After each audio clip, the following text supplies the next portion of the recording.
Stan Lee once said, "I always felt that if I could get a comic book reader to feel that the characters were real, everything else would fall into place."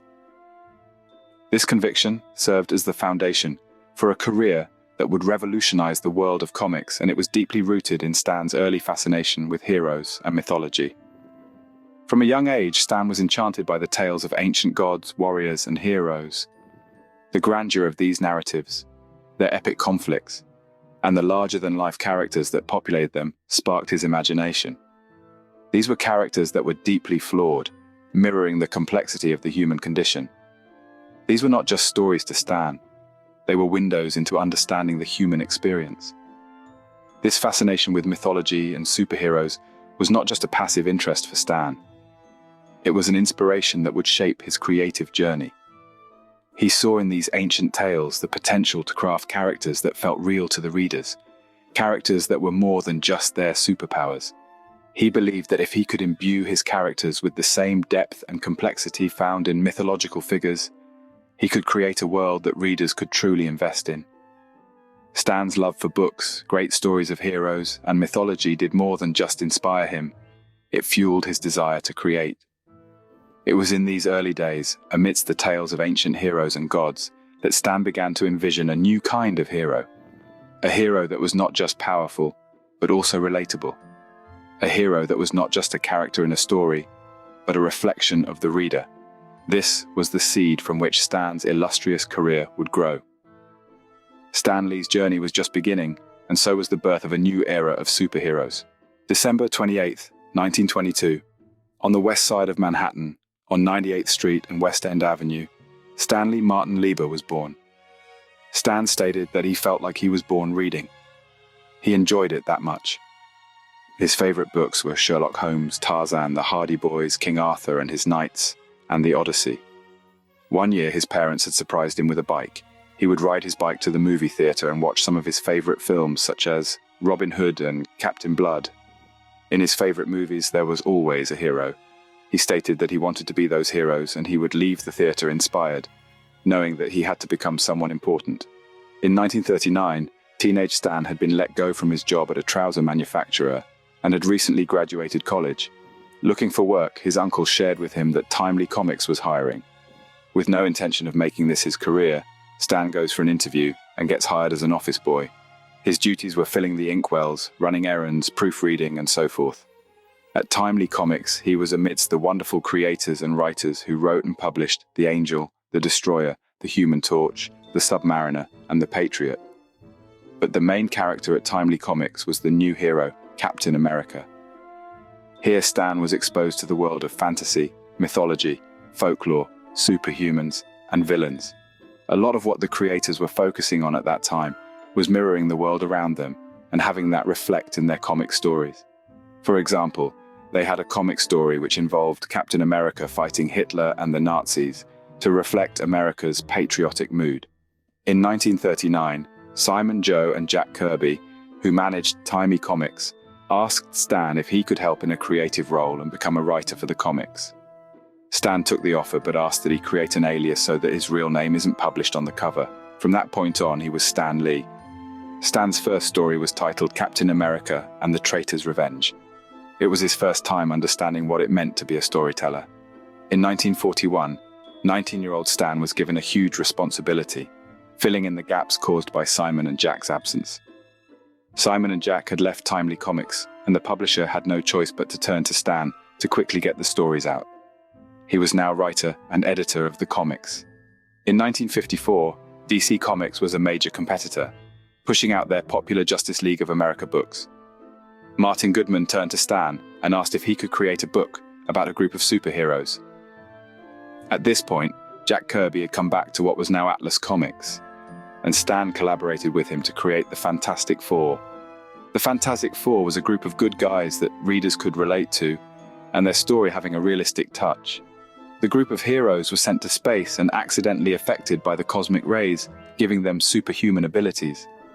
After receiving positive feedback on the Fantastic Four and their fanbase rapidly growing, Stan felt it was time for the comic name to reflect the evolution of the success.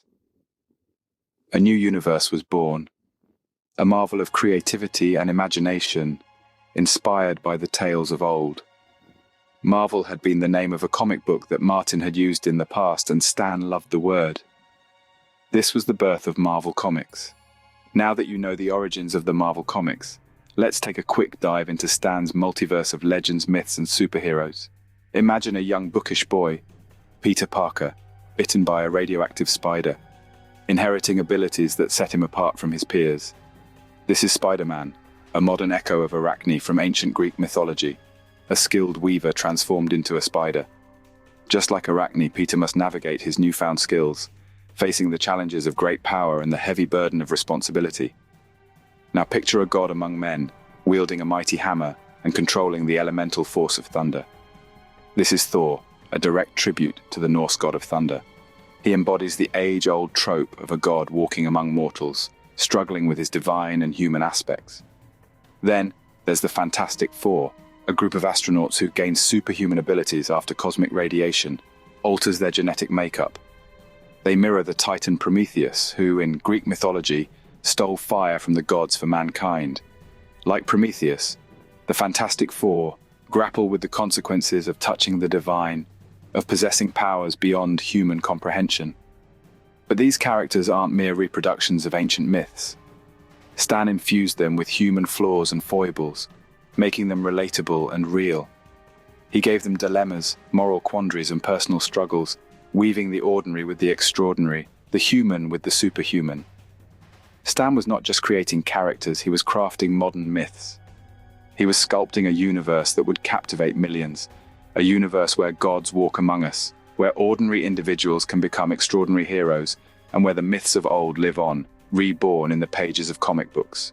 Stan once stated that, "I used to be embarrassed because I was just a comic book writer. Then I began to realize entertainment is one of the most important things in people's lives." His characters evolved over time, much like the characters in the ancient myths he loved. They started as simple sketches and ideas, but soon grew in complexity and depth. Just as the ancient heroes and gods had their flaws and virtues, their strengths and weaknesses, so too did Lee's creations. Iron Man, for example, was not just a man in a suit of armor, he was Tony Stark, a genius, billionaire, playboy, philanthropist with a heart condition and a penchant for self-destruction. These characters became more than just elements of a story. They became a form of escape and entertainment for readers. They were a mirror to society, reflecting our hopes and fears, our struggles and triumphs. They were a commentary on the human condition, each character dealing with their own internal and external conflicts.